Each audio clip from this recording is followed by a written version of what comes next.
everybody. Welcome to the very first Ask Lee Anything Q&A.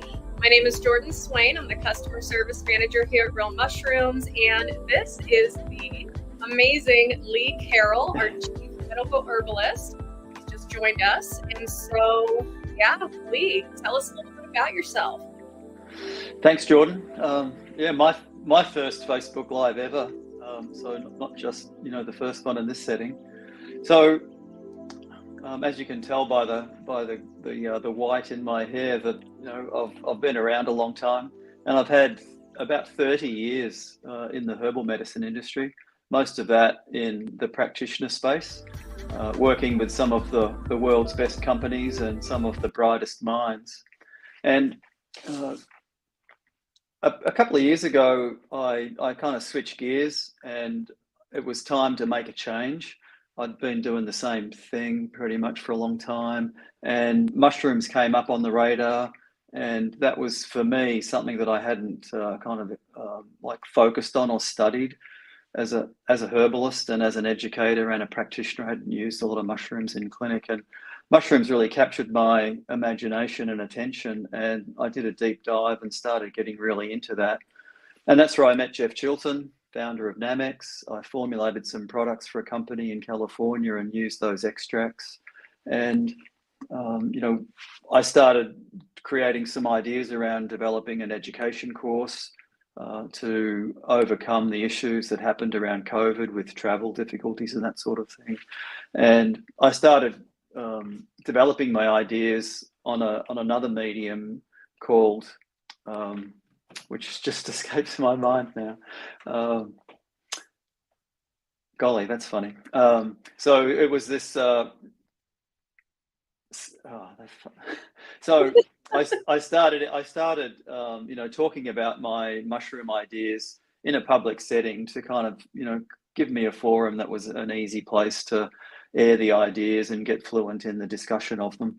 And that's where I met Sky and Adam, and they started piling in. Clubhouse, it's called. Sorry, they started piling in, and so there's been quite a few years of courtship, I guess you could say, with us getting to know each other and developing a relationship, and then finally that culminated in me starting with Real Mushrooms in February of this year. And I'm really excited to get the opportunity to be the Chief Medical Herbalist and to develop products and help guide the company in terms of the direction that it takes with the practitioner, and in fact help with the retail customer as well. And I'm not skilled in the art of interacting with the retail customer, but I've been seeing patients in clinic for more than 10 years now, so I think that gives me more than enough experience to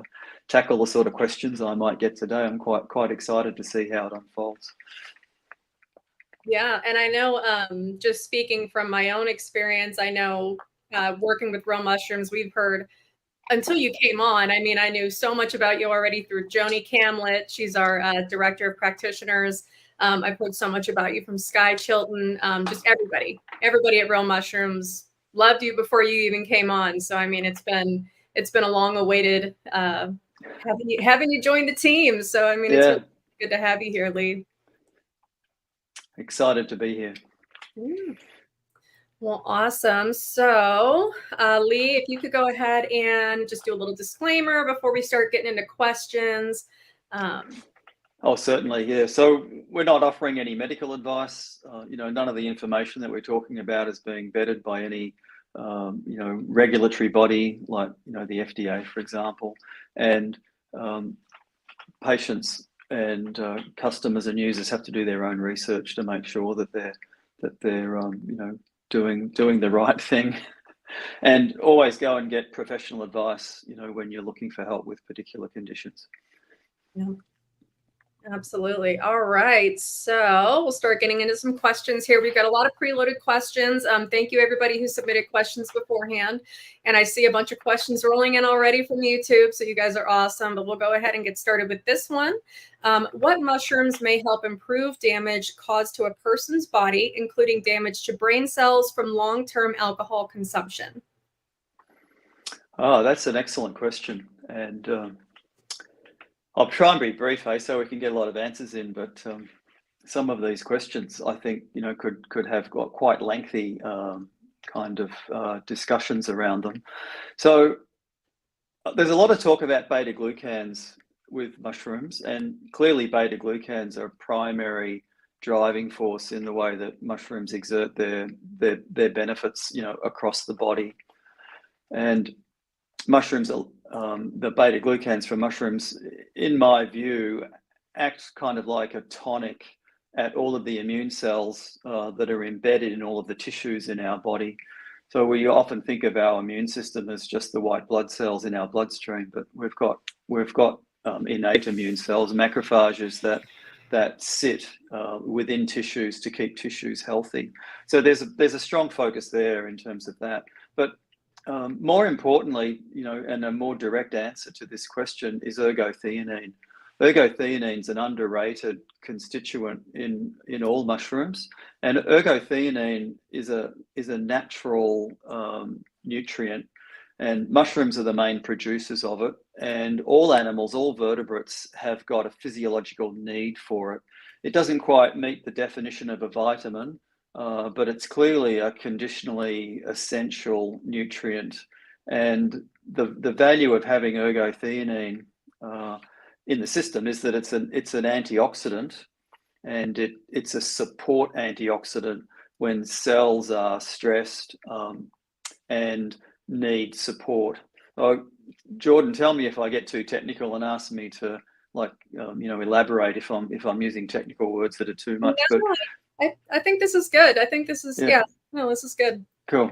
So within our cells, all the cells of our body, but particularly the ones that are being talked about here. So damaged brain cells or supporting a liver that's had a lot of stress attached to it.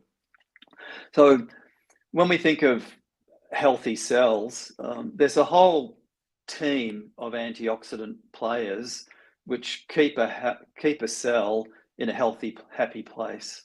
And glutathione is the main water-soluble antioxidant molecule, and its levels go up and down based on the current stress levels.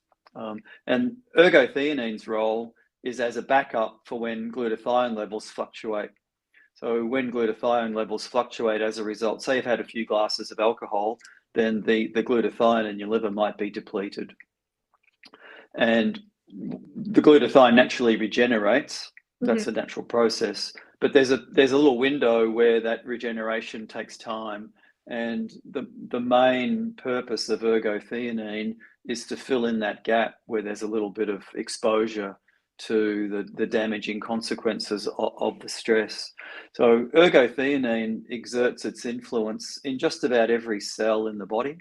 The modern American is deficient in it, and the researchers that are skilled in this art suggest that the American adult needs to add around 5 milligrams a day of ergothioneine to their diet.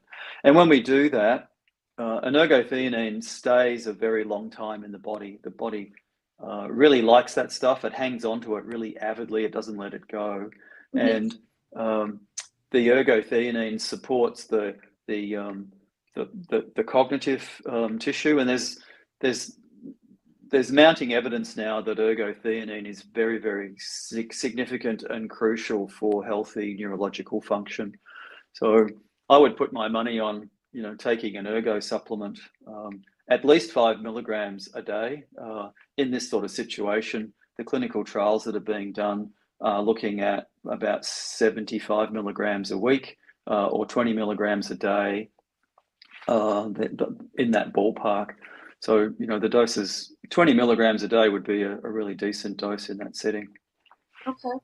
And then I just had a follow-up question for that. So you said that ergothioneine, the body likes to hang on to it. So how long would you say that ergothioneine tends to stay within the body? Well, the research that we have access to at the moment suggests that the half-life is around a month. So if you took 10 milligrams of ergothioneine today, in a month, there'd be 5 milligrams left in your body. And then the next month, there'd be 2.5 milligrams.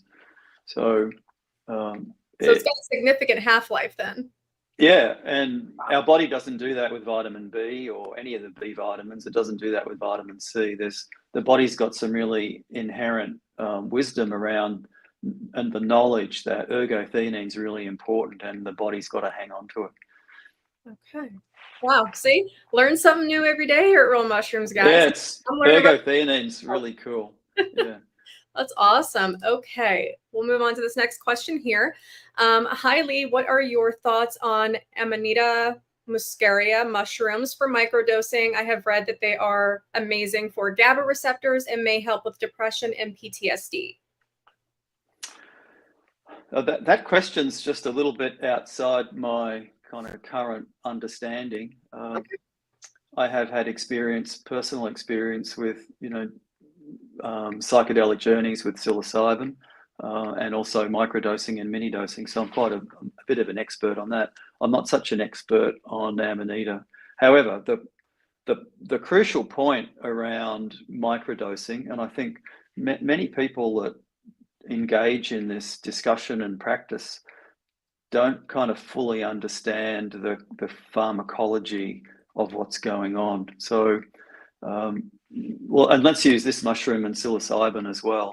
These mushrooms have got very powerful active constituents, and you don't need very much of them to have these very significant effects in your life. And for those that have done a heroic journey, like for many of us, 3.5 grams is something that you can't do a placebo on. Like that's a really significant experience.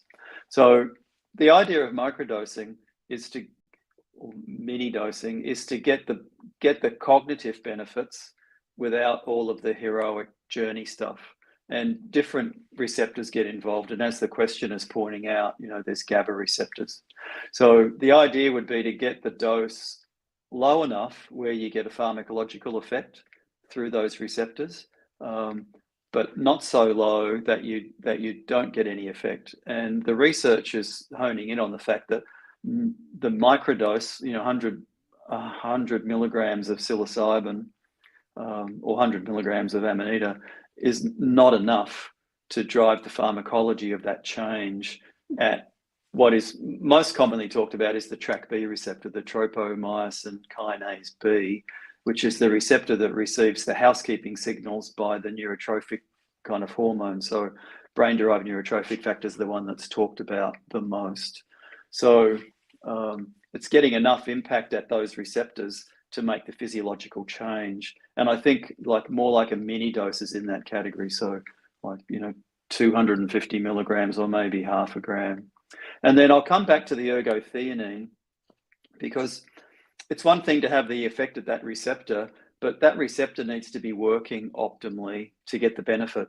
So the TrkB receptor has got an outside bit and an inside bit on a nerve cell.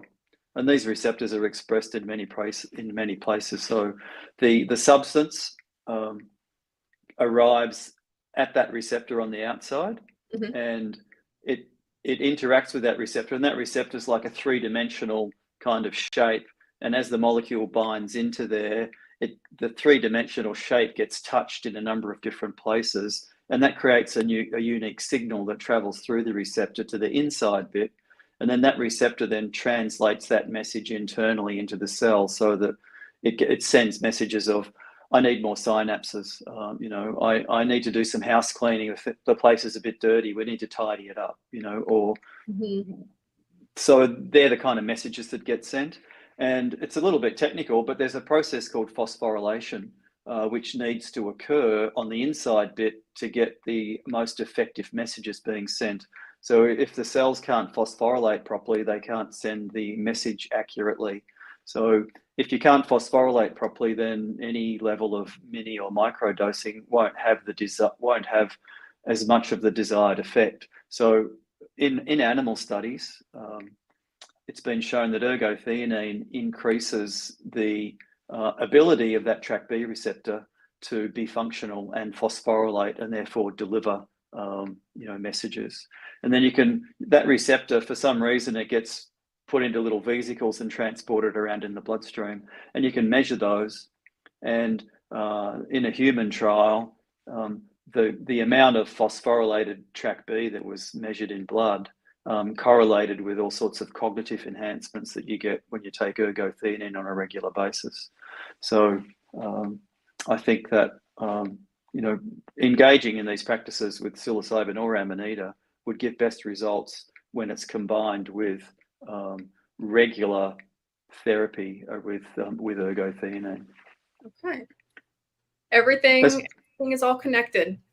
Yeah. So, the Lee Carroll real mushrooms stack would be, adding ergothioneine in there and adding meaningful levels of the other support. So I see a lot of people put subtherapeutic doses of lion's mane in their stack, for example, and that just makes no sense to me. Lion's mane only works neurologically based on the clinical trials and the traditional knowledge when you get above 2 grams a day. So the chemicals and the effects that you get from lion's mane aren't nearly as powerful as the ones that you get from psilocybin or Amanita. So it makes no sense to similarly reduce the amount of the lion's mane as you would reduce the amount of the psilocybin or the Amanita. So you need to have the higher levels of lion's mane. And what makes lion's mane unique in this type of situation is that it's got beta glucans, it's got the secondary metabolites, the hericenones, and it's also got high levels of ergothioneine. So 2 or 3 grams of lion's mane would fit that purpose as well. Awesome. Hope you guys are taking notes. We are also going to we're going to send this recording out on an email tomorrow too. So if anybody misses anything, you're going to get a recording. So yeah, look out for that. Next question for you, Lee. Have you found something that is good for rheumatoid arthritis? I would like something natural if possible. That's a tough question. I have a number of patients with rheumatoid arthritis at the moment, and there aren't any mushrooms which kind of stand out as key players in support of a patient, that has that issue.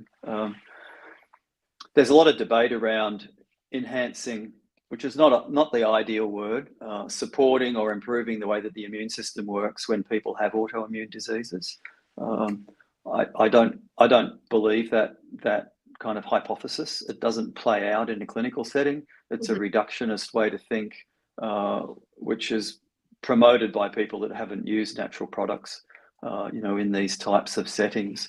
So the idea with rheumatoid arthritis is to reduce the tendency towards inflammation. And I use herbs like boswellia for that, omega-3 fatty acids to help. And then I also use herbs like bioavailable turmeric to reduce the inflammation, support the cellular health, and reduce the issue at the synovial membrane. And then I get the patient to engage in all sorts of improvements in their diets, and that's where the mushrooms come in. So I think ergothioneine would be a really supportive player in that role. There's just a new study published very recently that natural killer cells get involved in regulating T cell based immune diseases, and that if T cells don't express a particular surface protein, then natural killer cells can't remove them. So looking as the practitioner at that scenario, then if you've got low natural killer cell counts, then you might have higher levels of T cells, which could create more of an autoimmune situation. And I have always taught that autoimmune conditions develop primarily because there's too much danger in the system. The immune system becomes dysregulated, you've got low innate immunity, and then your adaptive immunity becomes hyperactive towards the tissue that's being targeted. So improving innate immunity helps to address one of the key kind of, initiating events and processes that perpetuate the disease. So any sort of mushroom on a regular basis will help support the immune system in that way. So something like 5 defenders would be an ideal place. And then we can reduce the danger by limiting the amount of damaged tissue, et cetera, by using ergothioneine on a regular basis as well. But those things would be part of an adjunct protocol. They wouldn't be directly kind of targeting the condition. And that's a lifelong thing with rheumatoid arthritis. And the patients that I have, you can't resolve that condition, but you can give them great support so that they can have a much, healthier and better quality of life.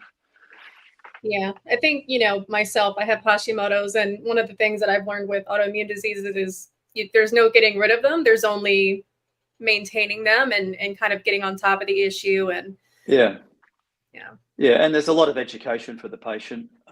And I've been treating some autoimmune cases long before I was kind of qualified in Australia as a medical herbalist, and I've had some patients with autoimmune diseases going over 20 years now, and Sorry, everybody. Looks like we had a little bit of a glitch here. Lee is back. Okay. There you are.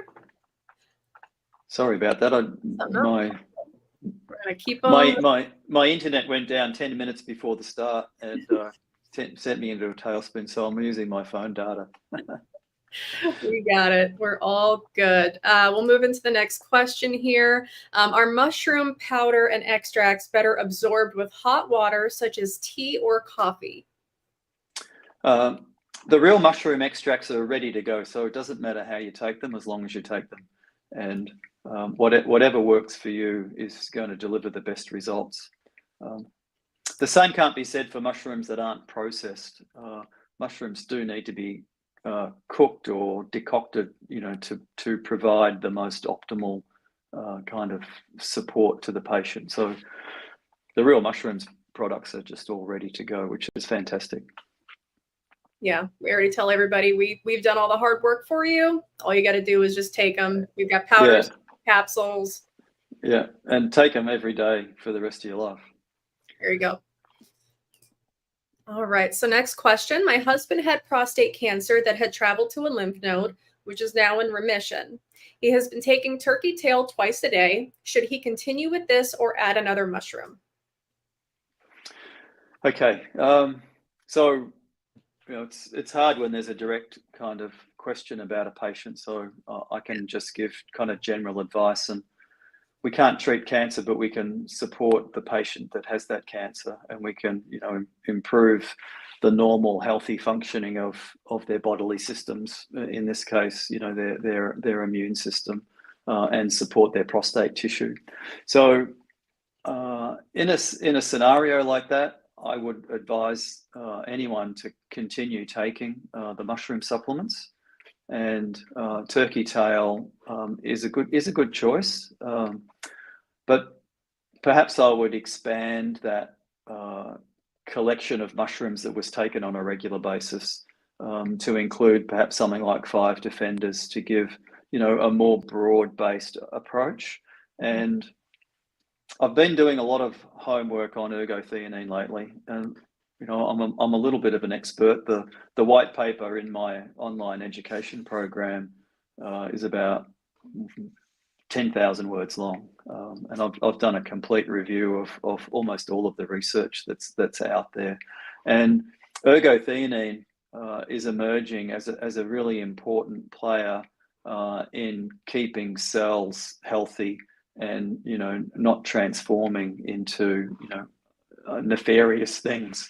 So I would be adding an ergothioneine plus into that program as well. And 5 milligrams a day, if that's all the patient could manage. But if there was financial capacity or a willingness to take more supplements, 10 milligrams a day, would be ideal. Okay. Awesome. Move on to the next question here. I mix multiple mushroom powders for mushroom coffee. Can I drink multiple cups of mushroom powder per day, either in singular form or compounded ones? That's about 8 to 10 grams of mushroom extract per day. Short answer, yes, go for it. That's exactly how I do it. I'm probably having more like 20 to 30 grams of mushrooms a day, possibly even higher than that. So there aren't any kind of cautions around overdoing it. If you're eating mushrooms, say you've got a love for portobello or button or crimini or any of the exotic ones, there is a limit to how much you can eat. It's going to affect your bowel habits and your stool. You might be you might be doing number twos, like 2 or 3 times a day or 4 times a day when you might only be going once, that sort of thing. But in my opinion, I think the more mushroom, the better. I don't think there's an upper limit. Something like reishi, which has got high levels of triterpenes, the upper limit in traditional Chinese medicine, is like around 100 grams, but not everybody would kind of tolerate that. So within sensible limits, I think it's kind of open slather really. It's a very enjoyable thing to engage in. And curiously, it's been very early in 2020 since I started doing mushrooms. So I bought my first stuff then. I've been avidly using it in clinic. We'll be back in a minute, guys. Sorry.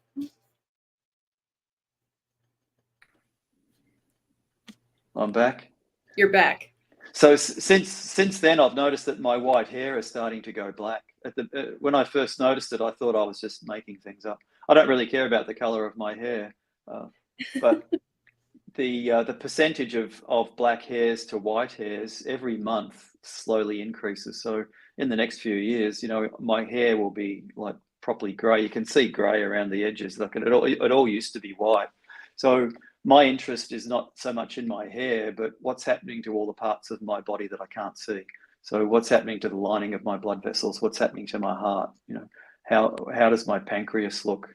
And I think these higher doses give you access to areas that might not normally pop up in the normal conversation around just having a healthier immune system, or whatever that might be. Awesome. And this is a good question. Is there any reason to take a mycelium mushroom product when real mushrooms gives us a higher beta-glucan percentage with fruiting bodies? Very loaded question, this one. So I'd ask, well, what do we mean by mycelium? Because mycelium, the language that we use around these things is very confused these days. So pure mycelium, which is grown in a submerged culture in a stainless steel tank with a nutrient broth, that's a very legitimate way to make a mushroom extract. And when you do that, you get pure mycelium. You don't get any fruiting bodies. And the scientists that developed those techniques were very reductionist and focused on developing technically drugs. These are very concentrated products, which would have very, very highly specific applications in human health. And many mushroom extracts, many mushrooms or many fungal organisms have, had their mycelium converted into these types of drugs. So reishi, shiitake, turkey tail, Agaricus blazei, tremella. There's a lot of them, and they're very legitimate things to use. And there would be a good reason to combine that with a real mushrooms product if you had the option to do that, because there's a slightly different take on how the beta glucans get manufactured. But if we're talking about mycelium on grain, then that's a totally different beast altogether. And when you grow mycelium on grain, you end up with, by virtue of the wet weights of these things, so mycelium's about 90% water and wet grain's about 50% water. So when you grow mycelium on grain, you don't get complete conversion of all the grain to mycelium. It's around 30 to 40%. If you give the benefit of the doubt to the MOG manufacturers, you could say it's like 40%. Mm-hmm. So when you make that product, at the end, you've got 40% mycelium and 60% wet grain. But because the mycelium's 90% water and the grain's 50% water, when you dry it, you end up with only about 11% dried mycelium in that product. So when the analyses get done, there's no beta glucans hardly, like they're incredibly minimal. You know, there's very low levels of all of the other stuff. So in terms of that's a fermented food made from a fungi. It's not a mushroom. You know, it doesn't have any place in, you know, getting put in the same category. It's a totally novel, unique category. And you know, I've got new ideas. I've got a different perspective on these things, and I read the research. And you know, the research suggests that there is some benefit to these products. And if there is some benefit, where does that benefit come from? And there's not a huge amount of research, but there are some hints. So it can't be the beta glucans, it can't be the ergothioneine, it can't be the secondary metabolites, because they're just not there. But when the fungus converts that grain, it produces short chain fatty acids and other unique molecules that weren't there in the beginning. And short chain fatty acids, acetate, butyrate, propionate, valerate, there's a couple of other kind of molecules that fall into that category. The human body needs them, and they get manufactured in the gut when we consume fibrous foods. And if we consume a mushroom, you know, real mushrooms, maitake, the beta glucans and the chitin, they get converted into short chain fatty acids, and short chain fatty acids are absolutely essential for health, and they drive the health of the gut, they drive the gut brain axis, they drive the brain, they drive the immune system, they drive the liver, etc. So there's levels of short chain fatty acids in that mycelial fermented food, which could account for the benefits that are being seen in some research studies.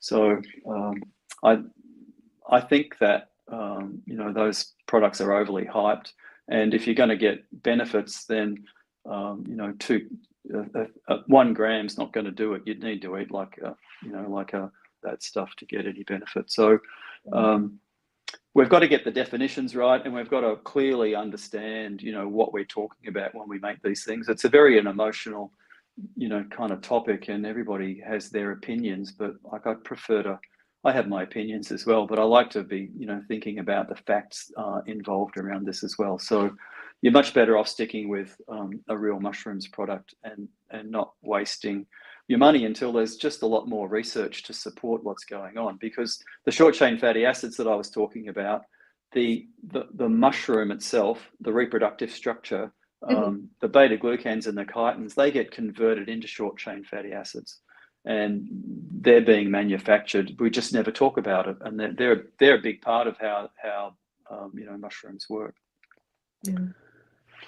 We could go on about this forever, guys, but yeah, it's a great topic. Yeah. It really is, yeah. And one final thing, those products aren't extracted; they're just dried.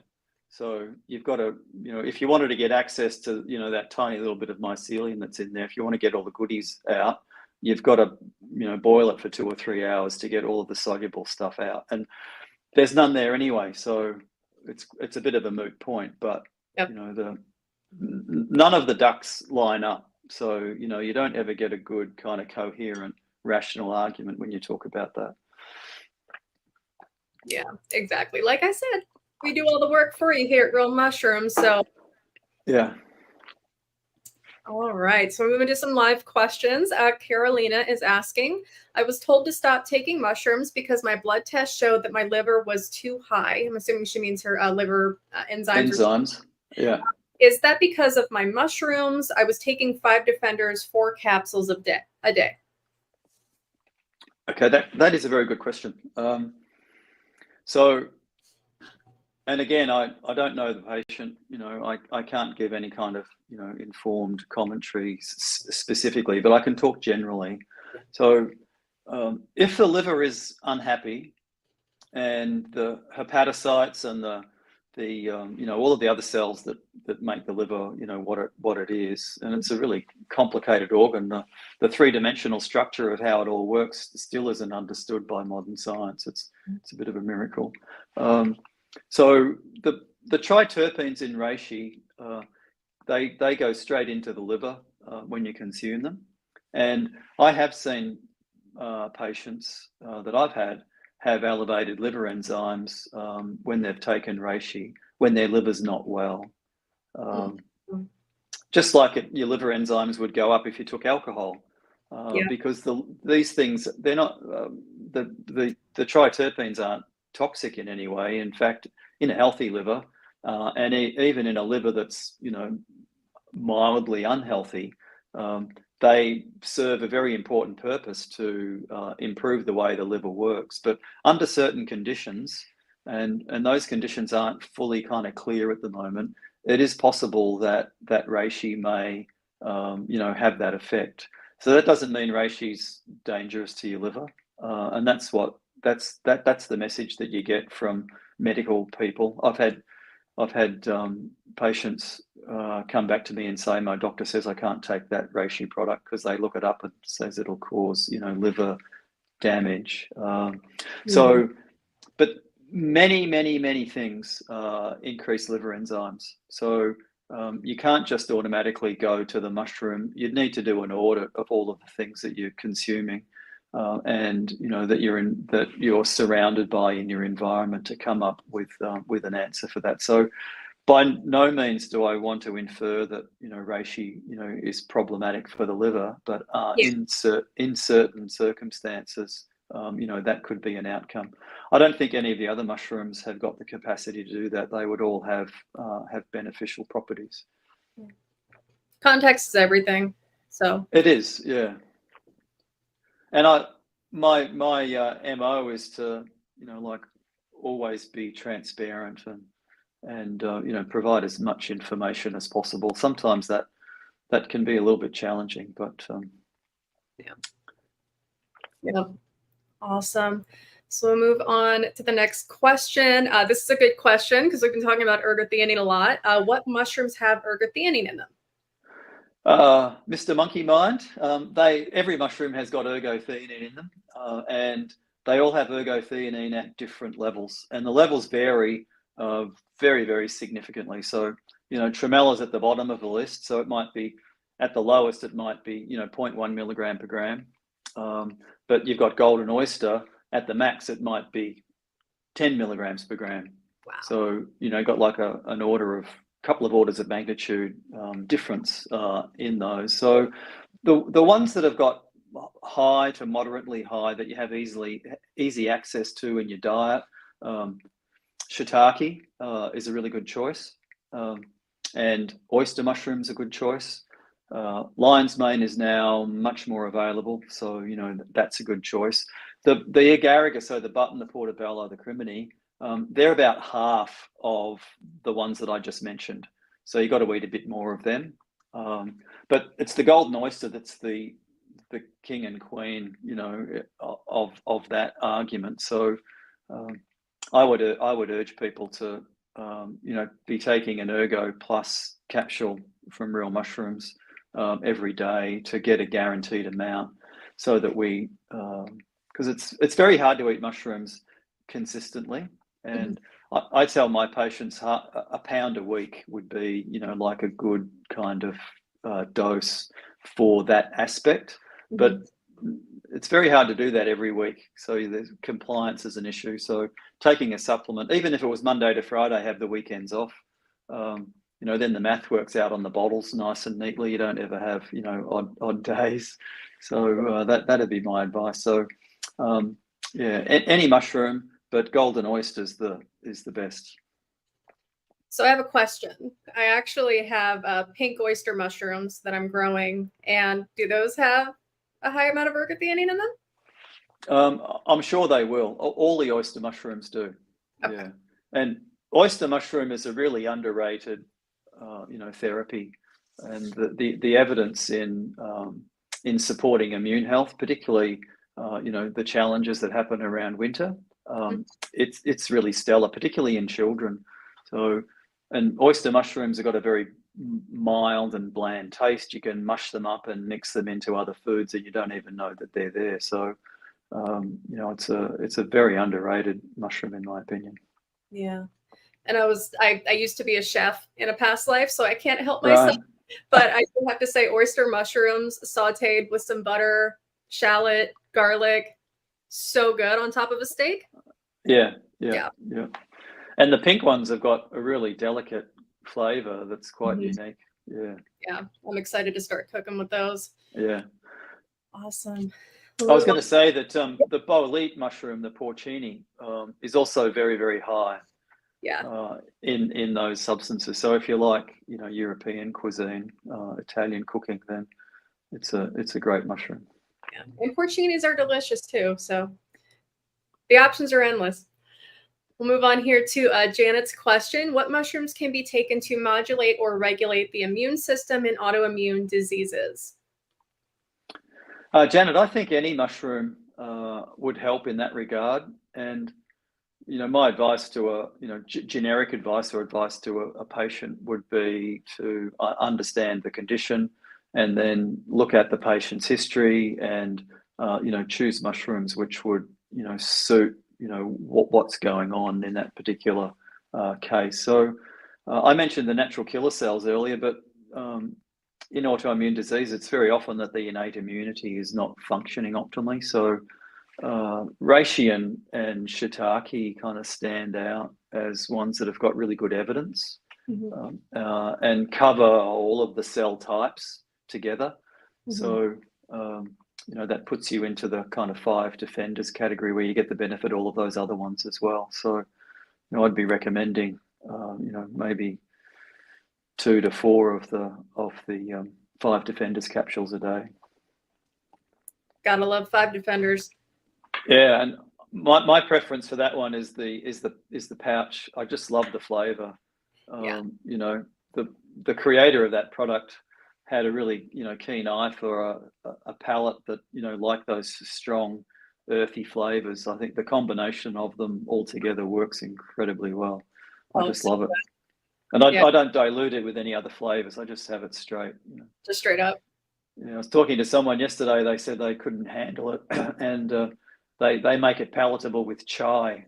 So they put a chai tea bag in with their 5 defenders. I thought, oh God, that would ruin it for me.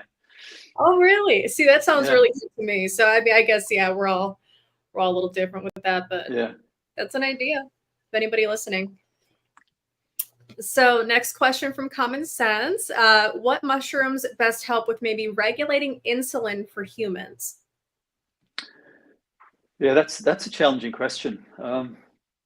And as a herbalist, for coming up to 35 years,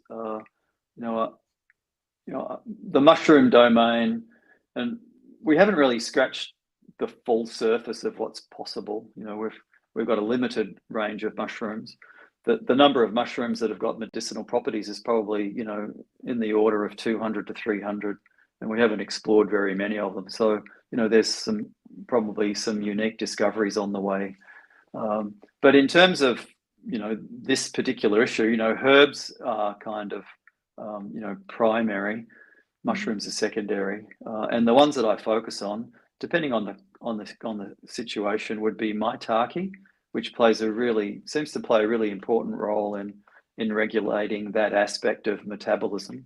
And you can't just focus on insulin per se, but you've got to consider the whole, connection of cells and things that are involved. So Ozempic, which is, the injection that become the Hollywood kind of weight loss sensation, that drug comes from the Gila monster's venom from the saliva, and it interacts with GLP-1 receptors in the gut. So in our gut, we've got this disseminated organ that we call enteroendocrine cells. So, if we put all of the cells of an endocrine gland together, we might get our adrenal gland, or our pituitary gland. But in the gut, you can't just have one place where that thing resides. It's got to be through the whole, either small intestine or through the whole large intestine. So these enteroendocrine cells line the inside of the small intestine, and L cells make this hormone called GLP-1.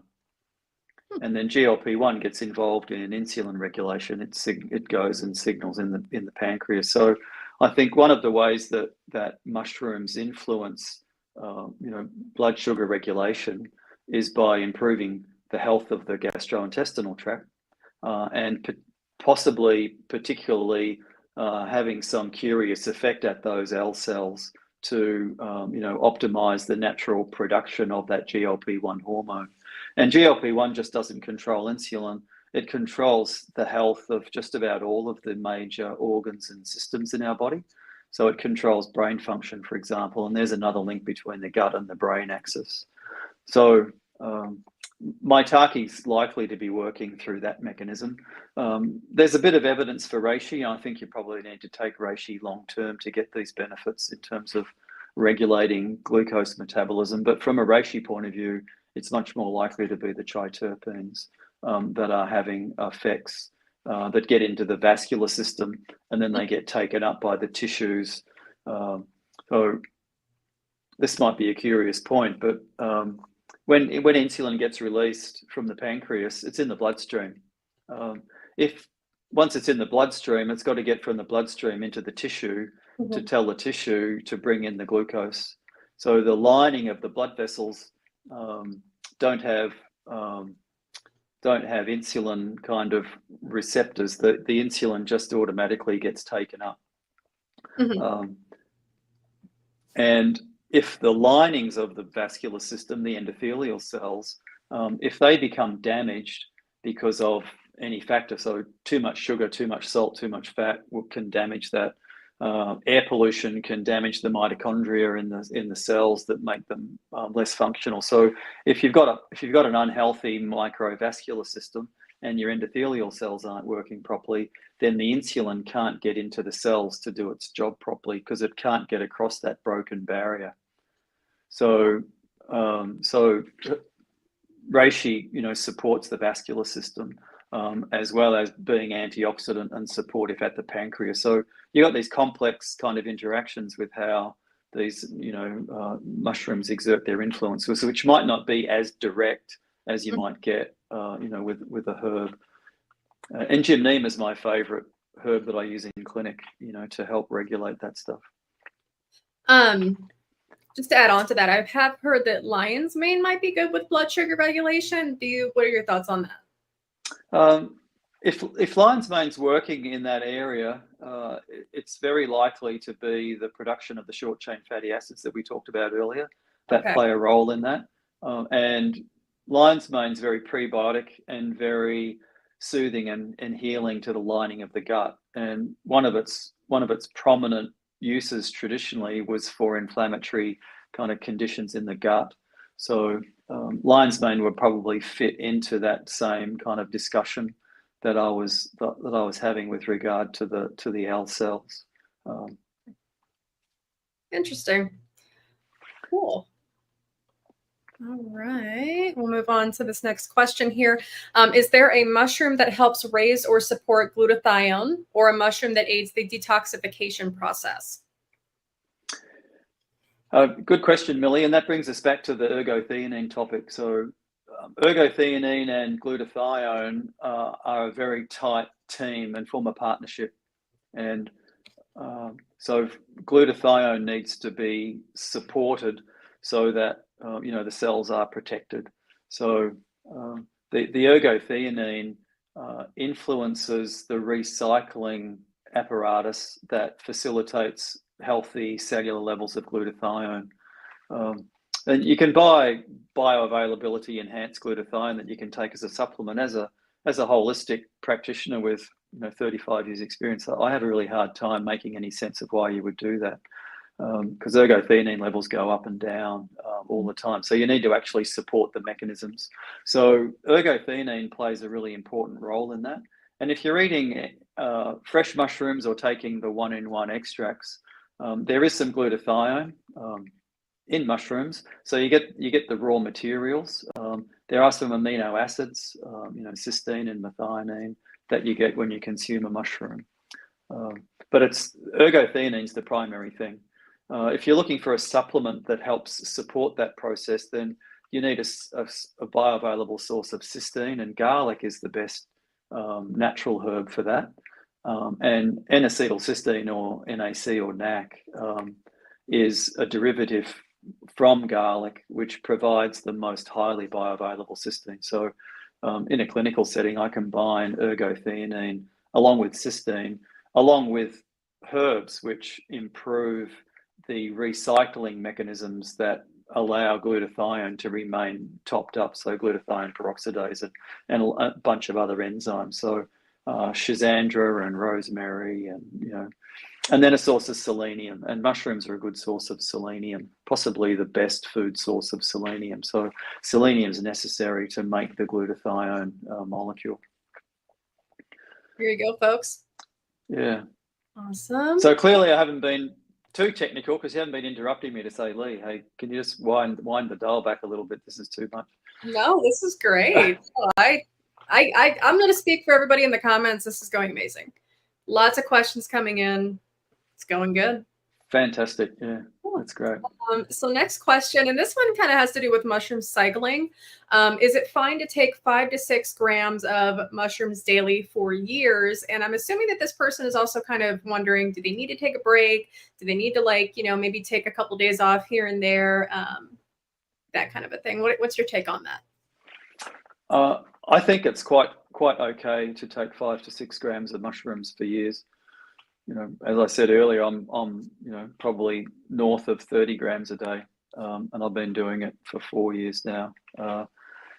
5 to 6 grams is kind of like a sweet spot for the full-on therapy benefits that you get from mushrooms. So I think that's really like an ideal dose. This idea of cycling is quite vexing, and it's relevant in some aspects of herbal medicine. I don't think it's at all relevant with mushroom therapy. There isn't any of the chemistry in mushrooms that would indicate that you need to recycle it. Let's use like a fun example. If I said to you, look, exercise in excess is bad for you, so you just shouldn't do too much exercise. So I want you to back off. We all know that the evidence tells us that for like 45 minutes a day of exercise is the sweet spot. And if we all did that, we'd live longer and be healthier. So, when things are healthy, there's no downside to them. They don't need to be cycled. And just like you can't tell someone to have a good diet just 1 month of the year, and then you can eat a crappy diet the rest of the year. You've got to engage in it on a regular basis. You can't do all of your exercise just in 1 month and have the rest of the year off. So the thing about mushrooms is you got to do it long term. Reishi is the mushroom of immortality, not because you just have a fad around taking it for a few months and I'll see what happens. You've got to buy into the idea that you're going to do it for the rest of your life. And then when you do it for the rest of your life, you will see that you're healthier, you'll live longer, you'll have less disease, et cetera, et cetera. So the challenge with humans is that compliance is poor. We just naturally go in and you fall out of habits and routines. You get sick, you have a holiday, you get distracted with something else. You might not have the money to afford it a particular month. So that they're the real challenges that we have to overcome. And there's no need to actively engage in making those breaks. They will just naturally happen anyway. Yeah, humans are going to human. Yeah, all the time. Yeah, and that's often the hardest part. Yeah. So hope that helps answer your question. We'll move on here to this next question from Donna. What are the best supplements to fight fatigue and brain fog? I have been taking cordyceps.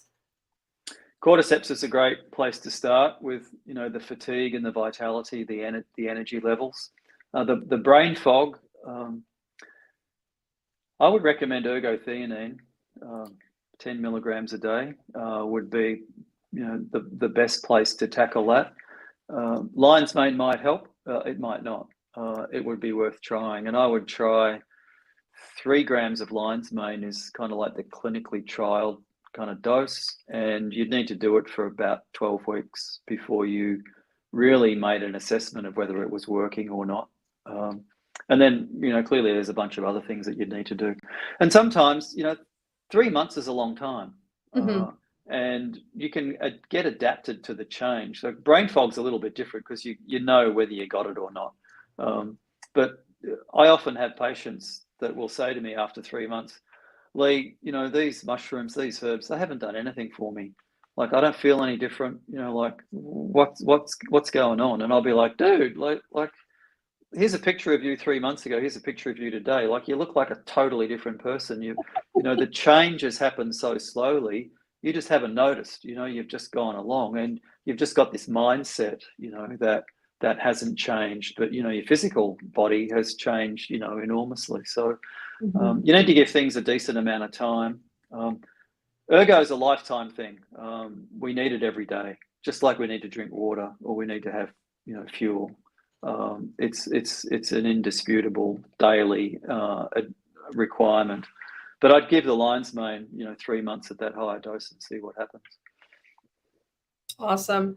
Ergo is the topic of the night, I think. Yeah, topic of the year. Topic of the year. It's not penetrated the consciousness of the mass population. That's possibly because there's not significant human clinical trials yet. But I'm on a mission to change that, and to be a vocal kind of spokesperson for it as a nutrient, and tell a story that's meaningful. I hear a lot of people talk about ergothioneine in ways that just makes it sound like any other fad. Like, we've got to put it into the right context so that people can get the message clearly. All right, so I think we have time for one more question. I can't believe it's almost been an hour. It's crazy. Time goes by fast when you're having fun. Yeah, it does, doesn't it? Yeah. So question here from another Lee. What makes Ergo more bioavailable? Piperine or fat? Good question, Lee. I didn't want to go there earlier because it's a little bit technical. But there's a particular transporter for the ergothioneine molecule. And this transporter, think about it as a doorway that you can go through to get from one room to another. And this doorway only works in one direction. It only lets things in, doesn't let things out. So this ergothioneine transporter is very, very, very highly specific. And ergothioneine is the dominant molecule that gets transported in it. So, clearly the body knows and wants this molecule. And this transporter is expressed in the small intestine and the large intestine, in all of our vascular tissue, and then in all of the cells of our body. So when we consume a mushroom, or we take a mushroom supplement that's got ergothioneine in it, we extract almost 100% of that ergothioneine, and it comes straight into the body. So there's no need to consider any bioavailability enhancement. It's good and ready to go in its kind of native form. Does that help answer it, do you think, Jordan? I think so. Yeah, I think so. Yeah. Yeah. And then it's a one-way transporter, so it's called an importer. It doesn't do any export. So the only way that ergothioneine gets out of these cells once it's in the body is by metabolism, to something else, so it can then be excreted.